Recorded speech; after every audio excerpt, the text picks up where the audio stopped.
মুসলিম হিসাবে আমাদের জীবন শুধু ইবাদতেই সীমাবদ্ধ নয়, বরং পরিবার, সমাজ এবং কর্মক্ষেত্রে আমাদের কার্যকর যোগাযোগ দক্ষতা অত্যন্ত গুরুত্বপূর্ণ। রাসূলুল্লাহ সাল্লাল্লাহু আলাইহি ওয়াসাল্লাম ছিলেন সর্বোত্তম বক্তা ও শ্রোতা। তার প্রতিটি কথা মানুষকে মুগ্ধ করত, হৃদয়ে দাগ কাটত। তাহলে আমরা কেন তার সুন্নাহ থেকে শেখার চেষ্টা করব না? আমরা অনেক সময় আমাদের সম্পর্কের মজবুত যে ভিত্তি সেটাকে ধরে রাখতে পারি না। তার অন্যতম একটা কারণ আমরা যোগাযোগটাকে খুব দৃঢ়ভাবে লিড করতে পারি না।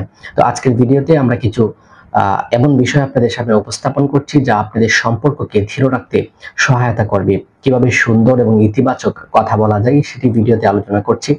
কিভাবে শোনার দক্ষতা বৃদ্ধি করা যায় সে বিষয়টাও আলোচনা করছি।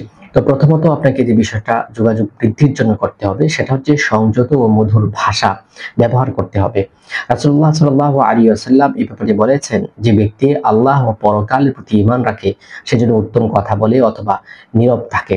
আমরা অনেক সময় রাগ, হতাশা বা আবেগের বশে এমন কিছু বলে ফেলি যা অন্যের মনে কষ্ট দেয়। তাই কথা বলার আগে আমাদের তিনটি বিষয় মাথায় রাখা উচিত। এটা কি সত্যি কথা বলছে কিনা, এটা কি উপকারী কথা কিনা, এটা কি শ্রুতি মধুর কিনা। যদি তিনটির একটিও আমাদের কথা না হয় তাহলে আমাদের চুপ থাকাই উত্তম। আমাদের যোগাযোগ দক্ষতাকে বৃদ্ধি করার জন্য আরেকটা বিষয়ের প্রতি খেয়াল রাখতে হবে, সেটি হচ্ছে অন্যকে মনোযোগ দিয়ে শুনতে হবে। রাসূলুল্লাহ সাল্লাল্লাহু আলাইহি ওয়াসাল্লাম শুধু অসাধারণ বক্তাই ছিলেন না, তিনি একজন মহান শ্রোতাও ছিলেন। যখন কেউ তার সঙ্গে কথা বলতো তিনি সম্পূর্ণ মনোযোগ দিতেন, চোখ ফিরিয়ে নিতেন না এবং ধৈর্য সহকারে শুনতেন। কারো কথা শুনতে হলে মুখোমুখি হয়ে শুনুন, চোখে চোখ রেখে মনোযোগ দিন, কথা কাটাকাটি না করে ধৈর্য ধরে অপেক্ষা করুন।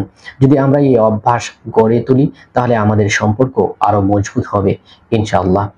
আমরা আমাদের যোগাযোগ দক্ষতাকে বৃদ্ধির জন্য আরেকটি বিষয়ের প্রতি খেয়াল রাখবো, সেটি হচ্ছে রাগ নিয়ন্ত্রণ করতে হবে এবং নম্রতা বজায় রাখতে হবে। রাসূলুল্লাহ সাল্লাল্লাহু আলাইহি ওয়াসাল্লাম বলেছেন, সবচেয়ে শক্তিশালী ব্যক্তি সেই যে রাগের সময় নিজেকে সংযত রাখতে পারে। যখন আমরা রেগে যাই তখন এমন কিছু বলে ফেলি যা সম্পর্ক নষ্ট করে দিতে পারে। তাই রাগের সময় চুপ থাকা, তৎক্ষণাৎ প্রতিক্রিয়া না দিয়ে একটু সময় নিতে হবে, অবস্থান পরিবর্তন করতে হবে। দাঁড়িয়ে থাকলে বসতে হবে, বসে থাকলে শুয়ে পড়তে হবে। আল্লাহর কাছে আমাদের সাহায্য চাইতে হবে। আউযু বিল্লাহি মিনাশ শাইতানির রাজিম আমরা পড়তে পারি।